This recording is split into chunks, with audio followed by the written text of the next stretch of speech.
All right, that's the latest bit of breaking news that we're getting in as of now. Jayalalithaa and four of her associates denied bail by the Karnataka High Court, and this despite the fact that the public prosecution earlier had set the stage for conditional bail when the public prosecution said that they will not contest the bail plea of Jayalalithaa. That's the latest that we're breaking in at this point of time. Headlines Today correspondents spread out reporting on every aspect of the fallout of this bail rejection. Rohini Swami outside the Karnataka High Court reporting the very latest. She was the one who confirmed the news where all other news channels were breaking that Jayalalithaa had got bail. Rohini Swami confirmed that Jayalalithaa had in fact been denied bail by the Karnataka High Court. T.S. Sudhir, Editor South, giving us a larger perspective also with us, and Srisha Reddy outside Pose Garden, the residence of the former Chief Minister of Tamil Nadu, Jayalalithaa. Before we cut across to T.S., I'd like to go across to Srisha Reddy, because there would be a dramatic shift of events outside Pose Garden. There are scenes of jubilation, firecrackers, sweets being distributed. Well, now there would be a sense of mourning outside Pose Garden. If Srisha is still with us and she can hear me, I'd like to cut across to... all right, we seem to have lost Srisha. We're going to try and connect to Srisha Reddy in just a bit. But quickly connecting to Rohini Swami, who broke this news on headlines today. Rohini, can you give us on what exactly did the Karnataka High Court state when it denied bail to Jayalalithaa?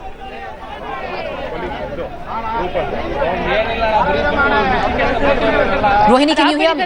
Yes, go ahead.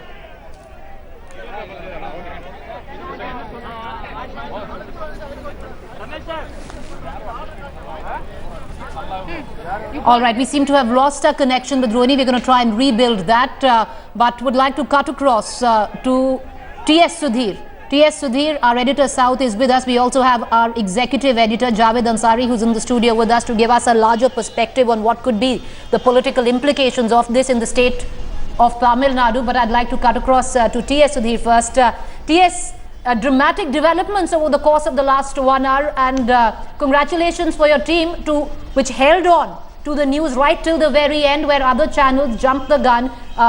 Headlines Today was the only channel which stayed with the fact that the bail plea hearing was still on, and the fact that bail was in fact denied. Well, I guess everyone jumped the gun the moment the Special Public Prosecutor Bhavani Singh said that he has no objections to Jayalalithaa and the other three accused being given conditional bail. That many interpreted was only paving the way for the judge to say that bail could be granted to Jayalalithaa and the other three accused. That, however, was not to be, because the judge in this case, going by his own counsel and saying that in this particular case, the bail cannot be granted to the former Tamil Nadu Chief Minister. What will this mean on the ground for Tamil Nadu and for the AIADMK? Pretty dismal situation for the ruling party, because we have seen that there has been a systematic attempt being made to showcase as though the law and order situation in the state is actually going to the dogs. There have been protests ever since the September 27th when the former Chief Minister was convicted in the first place and sent to the Bangalore Central Prison, and all along an attempt has been made to show that the law and order situation has been deteriorating. What will happen between now and the next time that Jayalalithaa will actually approach the Supreme Court? My colleague Pratibha Raman just spoke to Ram Jetmalani, who was the counsel for Jayalalithaa, and he has told her that of course he is disappointed, but it is for Jayalalithaa to decide how and when to approach the Supreme Court. Now that's a decision that will be taken as quickly as possible, because obviously Jayalalithaa and the AIADMK pretty keen to ensure that she is out of the Bangalore Central Prison as soon as possible. But yes, not looking very good for the AIADMK, because it does definitely damage the image of the former Chief Minister as well as that of the ruling party there in Tamil Nadu. All right, TS, stay on with us. Pratibha Raman, Headlines Today correspondent, just spoke to Ram Jetmalani, the counsel of Jayalalithaa, and I'd just like to take our viewers on what he said. He said, of course, as TS pointed out, that he's disappointed, and my client Jayalalithaa will now take the decision as to when to approach the Supreme Court. That's the news that we're breaking right now. Ram Jetmalani, counsel for the former Chief Minister of Tamil Nadu, expressing disappointment, also admitting that now it is up to his client Jayalalithaa, who will decide when and how to approach the Supreme Court. Something what even T.S. Sudhir, Editor South, is pointing out would be done as soon as possible. I'd like to cut across to outside Pose Garden, the residence of the former Chief Minister of Tamil Nadu. The scenes there, just a short while back, sweets were being distributed, crackers being bursted, and now it seems a complete change, bearing a sense of mourning there. Srisha, will you take us through on what you're witnessing around you? Well, exactly, Preeti. I'll just tell you, because even right when the judgment was on, of course, there was sort of a lot of jubilation. People started distributing sweets, they were bursting crackers, they were dancing to music, and there were different groups that had come right outside Poets Garden to show their celebration. They were in a euphoria mood. But now, yes, the Poets Garden where I'm standing right now itself looks very deserted. People started leaving once they got the confirmation that the Karnataka High Court has denied bail to the former Chief Minister of the state. And also to bring to you, we have been seeing protests ever since 27th of September in Tamil Nadu to show that Tamil Nadu is in protest mode, as Jayalalithaa has been convicted in this particular case. But yes, it's a very deserted look to Poets Garden, which just saw scores of AIADMK men, dancing and dancing and so showing sort of a jubilation and euphoria, that the prosecution said that the bail, they're not denying any bail to Jayalalithaa. Shrisha, Section 144 of the CRPC was clamped around a 1 kilometer radius where around the High Court and where Jayalalithaa, Sasikala, Sudhakar and Elvarasi, where they were lodged. Now, what could be the fallback of this for the state of Tamil Nadu? A huge law and order situation on hand.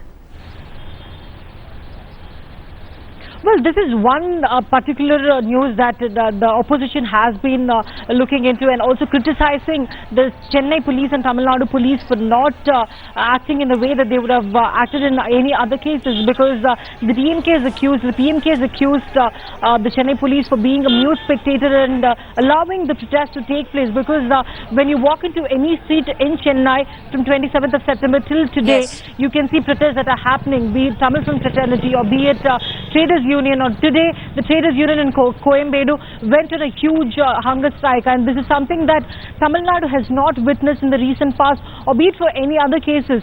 But yes, of course, these kind of things are trying to send a wrong message and signal to people of Tamil Nadu.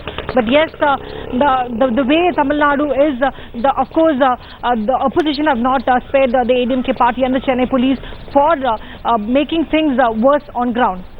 All right, Shrisha, thank you for joining us for that quick update. We, of course, will keep coming back to you for the latest that is taking place in Tamil Nadu. But I'd like to cut across to Rohini Swami, who just spoke to the counsel of Jayalalithaa. Rohini, can you take us through on what exactly the learned judge quoted when he denied bail to Jayalalithaa and her associates?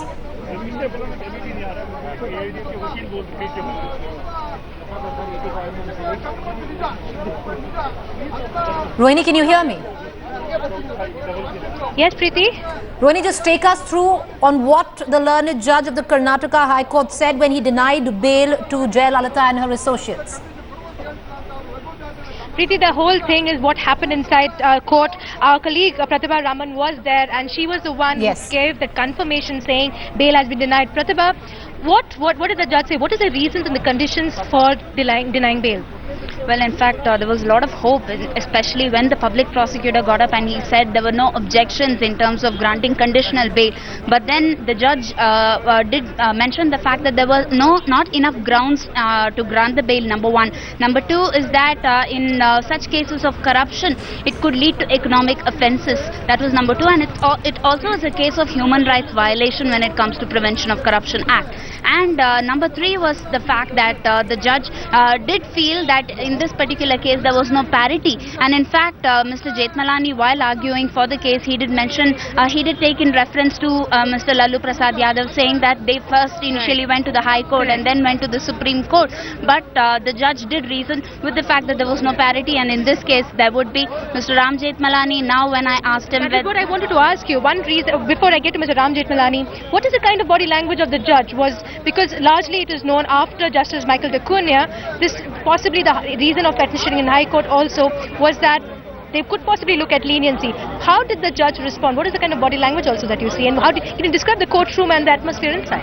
Well, in fact, Mr. Chandrasekhar, who was the judge presiding here, did have a touch of humor in all his statements, because whenever, in fact, when he did mention the fact that the public prosecutor did not really come up with strong arguments in terms of objecting to the bail conditions, he did mention with a touch of humor, stating, whereas, when the case was actually filed, he did come up saying that he wants to be the prosecutor and file objections to this. So he drew parallels between what Mr. Bhavani Singh said earlier and now.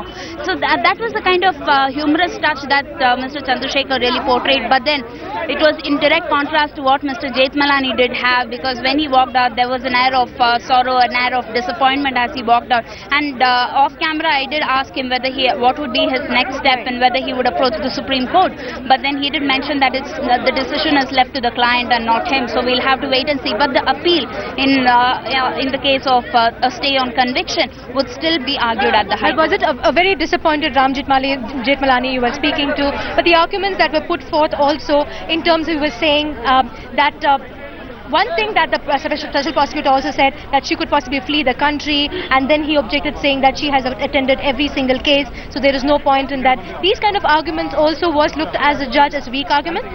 Absolutely, because in terms of a person here who's just been in jail for a matter of a few days, there's not really enough parity that's drawn in terms of the quantum of sentence that she has actually undergone versus the bail being granted at the earliest. So perhaps the judge really wanted to draw parallels here and state that no matter who you are, a bail cannot be granted on just the mere fact that the person will not go absconding. Right. All right, Rohini, we're going to just come back to you. We're going to come back right to you. Keep Pratibha right next to you, because what's most intriguing in all of this is the role of the public prosecutor, where earlier on he had contested everything and today allowing the bail plea to be accepted. Of course, the Karnataka High Court had none of it. That was rejected, and Jaya will now stay in jail. We're getting in reactions at this point of time. Senior journalist Mr. N. Ram on the phone line with us. Mr. Ram, how do you reckon would be the political implications of this for the state of Tamil Nadu? I think the denial of bail to former Chief Minister Jayalalithaa is very unfortunate because there are good reasons on medical grounds to grant bail. She's not going to run away anywhere. There's no question of tampering with evidence, because all that is very old. So there's no real reason to deny bail. And moreover, looking at larger issues, the state of Karnataka has had to bear a huge burden for something that it's not really responsible for.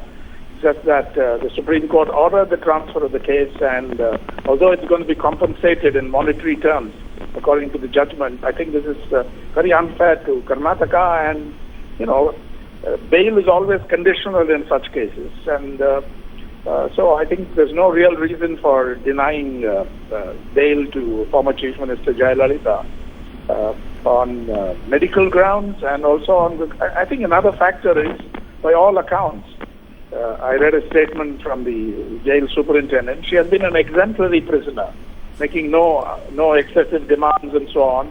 She's also asked for her flock to maintain the peace in Tamil Nadu, and although the situation is very abnormal and the emotions are running high, it's not got out of control.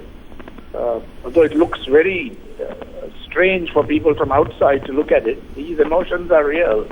And I think all things considered, when you are appealing a very serious case, a conviction as well as a sentence, I think you are entitled to bail. The same thing would apply to Lalu, and should have applied. He was kept in jail far too long after the conviction, because these appeals are going to take some years. And we don't want, this is not the kind of example to make on issues of corruption or whatever. And people who have been convicted of murder or very grave charges are out on bail. I know several cases, the conviction has been stayed in some rare cases. Yes. So I think there's no real ground for denying bail, and I hope that on her appeal, this decision will be reversed. All right. Appreciate you joining us, Mr. N. Ram, senior journalist there, giving us his perspective. I'd like to cut across back to Rohini Swami. There was a point made by Mr. N. Ram, and I'd like to cut across to Rohini on that. Rohini, there is a theory right now which goes on to suggest if the likes of Lalu have gotten bail, why could not Jayalalithaa? Something that senior journalist N. Ram was also telling us. The question I'd want to ask you is, the learned judge did in fact bring up the case of Lalu, where he compared the both and said that they can't be compared. Now, can you give us details of that? Yes, absolutely. See, the whole argument was when Ram Jethmalani started his argument, he said that in the Lalu Prasad Yadav case also he was granted bail. He was not given bail in the High Court, but the Supreme Court did show leniency and grant him bail. But later when the arguments went on and the judge took his decision, he said there was, and like my colleague Pratibha Raman also has been reporting from court saying, he observed there was no parity between both the cases. One point that has to be made clear is Lalu Prasad Yadav was also seeking bail and was also seeking relief on the conviction of in the fodder scam, and that was the point that was being made. Ram Jethmalani did quote a number of cases at that point of time, especially to show exactly how possibly bail could be granted in this particular case. Let me also ask Pratibha, when this argument was being put forward, like I was explaining right now, can you also tell us what was the kind of explanation that the judge gave as to why was there no parity between Lalu Prasad Yadav's case and Jayalalitha's case? In fact, he did mention the fact that when Mr. Lalu Prasad did approach the High Court, he was first denied the bail, and then they had to approach the Supreme Court when he was granted bail. By then he had actually I think undergone about 10 months of his life in imprisonment, and that kind of parity could not be drawn here because number one, Jayalalithaa has just spent about a couple of days here in the jail, and for the amount of corruption that is involved in this particular case, there is really no parity that can be drawn because just a few days and a bail that is being granted, and even during the trial she is being granted bail once. So perhaps there was no justification in this particular case because number one, it is serious corruption that we are talking about, and number two, it is corruption that could lead to economic offences. That's the biggest point, and that's what's the stand that has been taken by the judge, very clearly saying that corruption is a human right violation leading to economic offences that is not taken lightly by the legal system, and that is why they have not granted bail in this case. All right, stay on with us, Rohini. Bringing in T.S. Sudhir, our editor South at this point of time. You know, T.S., what's most intriguing is the role played here by the special prosecutor, something which was maybe not mocked by the learned judge, but something which he did talk about and, you know, referred to. Suddenly, you know, the special public prosecutor Bhavani Singh doing pretty much a 180-degree turn. Well, yes, and especially if you compare it with what he said at the special court at Parpanagrahara on the 27th of September, wherein he actually pleaded with the judge, John Michael Decuna, that Jayalalithaa should be given at least 7 years of imprisonment. And today doing a complete about turn and saying that he has absolutely no objections to Jayalalithaa being given bail. Obviously an about turn which actually left many surprised and perplexed. But yes, everyone obviously assumed that once Bhavani Singh, the special public prosecutor, was saying that he had no objections to Jayalalithaa and the other three accused being given conditional bail, everyone assumed that the judge would actually fall in line. But the fact that he has actually cited various other reasons why bail cannot be granted to Jayalalithaa in this case obviously has disappointed the AIADMK severely, and now they will have no other option but to go to the Supreme Court in this regard, because the case has been posted to the 27th of October as far as the Karnataka High Court is concerned. So if they do not approach the Supreme Court before that, right, Jayalalithaa will have to stay in jail for another month, which would actually complete 1 month for her at the Bangalore Central Prison. All right, yes, stay on with us. I'd like to bring in our executive editor, Javed Ansari, is also in the studio with us. Javed, now, what does this mean for the AIADMK? Because other than Jayalalithaa, there's a complete vacuum in leadership. You know, this is pretty bad news for if they were looking for an early respite, that's not forthcoming. Now they have to approach the apex court, and it will take its own time. And therefore, especially for a party which is built around the cult of Jayalalithaa, life without Jayalalithaa at the helm will be very difficult. And the longer it stretches, the more difficult it will become for Jayalalithaa. As it is, the government is at a standstill there in Tamil Nadu. And now you don't even have the political leadership, and her ability to remote control is going to get minimized the longer she stays out of Tamil Nadu. And therefore, difficult times ahead for the AIADMK in Tamil Nadu. Well, with immediate consequences of this denial of bail, the administration of Tamil Nadu have their task quite cut out.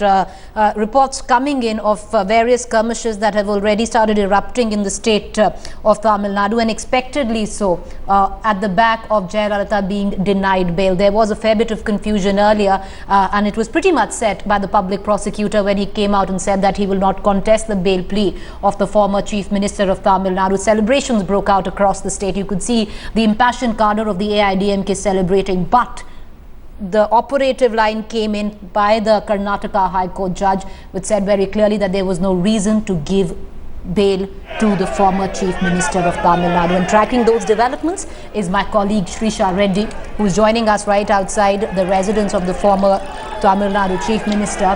Shrisha, reports already filtering in at this point of time that skirmishes, cases of arson, violence being reported across the state of Tamil Nadu. Can you give us details? Well, exactly, Preeti. This is not new for Tamil Nadu at this point in time, because if you can recall, from 27th onwards, there have been series of incidents. And on the day when Jayalalithaa was jailed, there was a clash between the AIADMK and the DMK workers. AIADMK had accused DMK for forcing false cases against Jayalalithaa. And that is the reason why she was arrested and jailed in the Bangalore prison. And on that day itself, the AIADMK partymen started distributing sweets even before the judgment came in. So today also they did the same, and even before the final confirmation came from the court, they already started celebrating with crackers. They were dancing right outside Poise Garden, Jayalalitha's residence. They were celebrating. We also got the live visuals of people distributing sweets to the partymen. People also distributed sweets to whoever walked by the road where the former Chief Minister's houses. So this is the psychopathy in Tamil Nadu. Of course, the series of posters that we have been seeing on the walls of the streets of Tamil Nadu. But now the on ground, the reality is so different, so contrasting, that it's absolutely deserted place at the Poise Garden. Is absolutely no AIADMK men. They all started leaving, and of course the information that they got in, yes, of course they did believe that Jayalalithaa will get bail and will come back. And people started walking to the media persons and started asking, will Amma return to Tamil Nadu? Will she come today itself? So this is the amount of celebration, jubilation was coming right outside Poise Garden residence, where scores of party men were gathered right outside to celebrate this joyous occasion. That's what they thought. Back to you. All right, well, it does seem that Amma is not coming back to Tamil Nadu for quite a while now, and I'd like to bring in Rohini Swami and Pratibha Raman, who've been tracking every development from the court. They were the first one to report that their bail was denied to Jayalalithaa. TV Today Network held on to the news till the very end till we got a confirmation on the same. I'd like to cut across to Rohini Swami, who's still with us. Rohini, you know, we were just talking to Shrisha there, and of course a wave of disappointment following scenes of jubilation.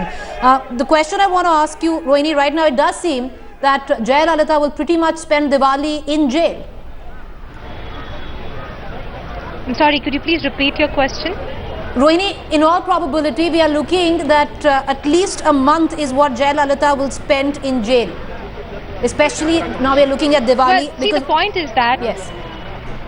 Go ahead. The point is that now she will immediately go and appeal in the Supreme Court, because that's her only hope right now. And as the High Court the case was on, she has already set the legal ball rolling and seen to that the Supreme Court petition also will be applied at the same time, because that's her last glimmer of hope. But more importantly, it's also how the cadre responds to it, because the AIADMK cadre were looking forward to her getting bail and coming back. Now they will see to that, and we have seen how Shrisha has been describing how the situation is in Tamil Nadu and in Chennai. There'll be immense amount of pressure, especially on the ADMK lawyers and those who are representing Jayalalithaa, to see to that the petition is taken up in the Supreme Court as soon as possible. And the fact that she will want to get out as soon as possible. She's already spent 10 days in jail, and she will want to come out as soon as possible.